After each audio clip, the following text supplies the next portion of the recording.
to stop building the foundation and build the rest? Foundation's great.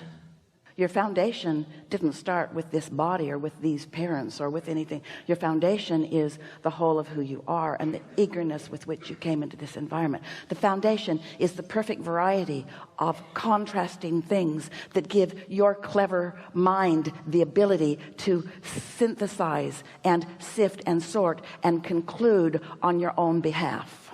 And if you have the advantage of knowing that a thought that thrills you is one worth pursuing, and a thought that disappoints you or hurts you is not, and so you are following those feelings. We want to talk about the awesome power of non-resisted thought, the awesome power of non-resisted thought. But then you get carried away and you want to get the power, and then you want to point at places, and so then we say, let's call it something else. Let's call it the awesome pleasure of non-resisted thought. Let's call it the awesome bliss of non-resisted thought, just the bliss of non-resisted thought. So what do you think causes you to, at times, be unwilling to capture bliss for yourself? At some point I convinced myself that I needed you said something once that was so profound to me, and I think it sums it up the best. And of course my brain just denied me that memory. You convinced yourself that you are unworthy of the bliss. You said you cannot honor pain. And I'm scrabbling up the hillside that is no longer honoring pain, and I think I'm ready to climb over it. I think I'm ready to give up on pain. Let's wrap around this just for a moment, because we're all into something big here. This is the profound question. Why do you think that you and others at times, and often a lot of times, are unwilling to own and accept the rightness, the perfection, the goodness of personal bliss in a moment? Because that's a powerful calibration to who you are. So why would anyone not be willing to calibrate to who they are? And it's because others have taught you that calibrating to them is what you're supposed to do. No matter where they are, you're supposed to calibrate to them. So when you come back round to recognizing that that bliss is calibrating to your true self and to your true power and to your true extension and to your true reason for being and all of that, it just gets easier and easier and easier. But there's a piece that we want to stick in here for clarification, and that is the irony of true bliss is complete alignment in the moment with who you really are. It's a calibration of who you really are.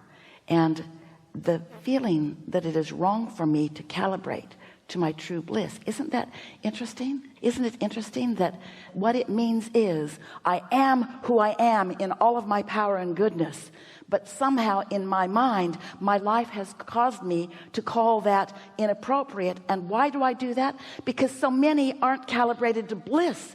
They're suffering, and so I feel wrong to calibrate myself to bliss in the midst of suffering. Of what value can you be as you join the suffering masses, the confused masses, the mean masses, the ornery masses, the unhappy masses? What possible value could you be to any of them? So now we want to get back to where we began here today. We get it, though. You see, humans, you come into this environment of contrast knowing that the contrast will show you some of everything so that you can decide what you prefer. That's what the evolution of all species is about. So if you don't know what you don't want, you can't know what you do want. But over time, you have translated that as human mass consciousness to mean I must fix problems, which causes you to fixate on problems, which causes you to mostly calibrate to problems. So here you are as billions of people calibrating to problems. And here's the wonderful thing about that. You calibrate to a problem, and the more specifically you calibrate to a problem, the more specifically you launch an equivalent rocket of desire. Every time as an individual or as a mass consciousness you calibrate to a problem, you create the solution. You create the solution, and all of your source energy flocks to the solution and focuses on it and shines a light on it and becomes the point of attraction for the solution. So all around you, the solutions are being gathered. And now we're right back to that person who feels uncomfortable when you're thriving. The more solutions are available for the masses, the more they writhe in discomfort of not letting themselves go there. Isn't that interesting? They suffer from their personal deprivation of what they deserve. Of what they deserve to have. Whew, this is a big conversation. It's a big conversation. We don't want to make it sound hard. It isn't. It's as simple as feel good. So now we want to amplify this just a little bit. So come with us in this scenario. So imagine a child, doesn't matter how old they are, but they're not wadded up in the what they should do's yet, in the shoulds yet. They're pure source energy, and they're eager about life, and they expect everything to be really good for them. But those of you who are socialized and have learned to behave appropriately in your human environments, you need to teach that little brat a lesson, because he just expects everything to go his way, and he needs to learn that that's not how life is. Sound familiar? You're way too happy. You must not have enough responsibility. Go clean your room. Go do something that makes you unhappy like the rest of us, because we seek harmony and you are a misfit. Now, of course, we're leaning in a strong way, but there's a lot of that going around. In other words, if you don't feel good and somebody else does, you're seeking harmony. But the thing that we want you to take away from this gathering, don't harmonize downward, harmonize upward. Calibrate yourself upward to who you are, because it's way easy. If you are a normal human, it is easier for you to calibrate to reality, because it's all around you. You can see it and hear it and smell it and taste it and touch it. It's easy to calibrate to what is, but it takes a master to calibrate to what's in the ethers. It takes a master to calibrate to hopes and dreams and wishes. It takes focus, it takes determination, it takes clarity, and most of all, it takes caring about the way you feel. It takes an unwillingness to feel bad just because so many people do. It takes a determination to feel good because I'm capable of feeling good. So the way we would approach this, if we were standing in your physical shoes, we'd meditate every day, we'd quiet our mind, because when you quiet your mind, you stop thought. And when you stop thought, you stop all vibration. When you stop all vibration, you stop all calibration. And then in that absence of resistant vibration, the source energy within you, who is powerful and influential and focused unequivocally on you, will draw the you upward to the you, and you will join yourself in that bliss, in that excellence, in that clarity, in that good feeling. You see, we do that every day. And then the other thing we would do is we would get out ahead of it as best we could, before we look at email, before we answer messages, before we interact with anyone.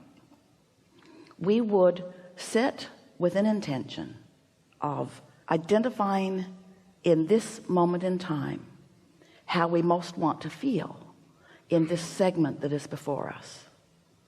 And we would confirm, I'm whole and I'm strong and I'm happy and I'm sure and I'm alive and glad to be, and I'm good at what I do, I'm blessed, I'm tended to, I'm seen, I'm heard, I'm known. And we would do that every morning, and as many times during the day as we could. We would calibrate to the wholeness of who we are, so that when you get out there in the day and your neighbor misbehaves, it's humorous, it's not important. When residual of past momentum appears, it's just something on its way out. It's not something that is an indictment of who you are. It's not an indicator of who you are. It's an indicator of where you've been. And there's some residual of it, but who you really are is something else. And it doesn't take very much, as you are discovering, before the beautiful things begin to surround you in such a disproportionate way that most normal people cannot find a way to harmonize with you. You're just too happy.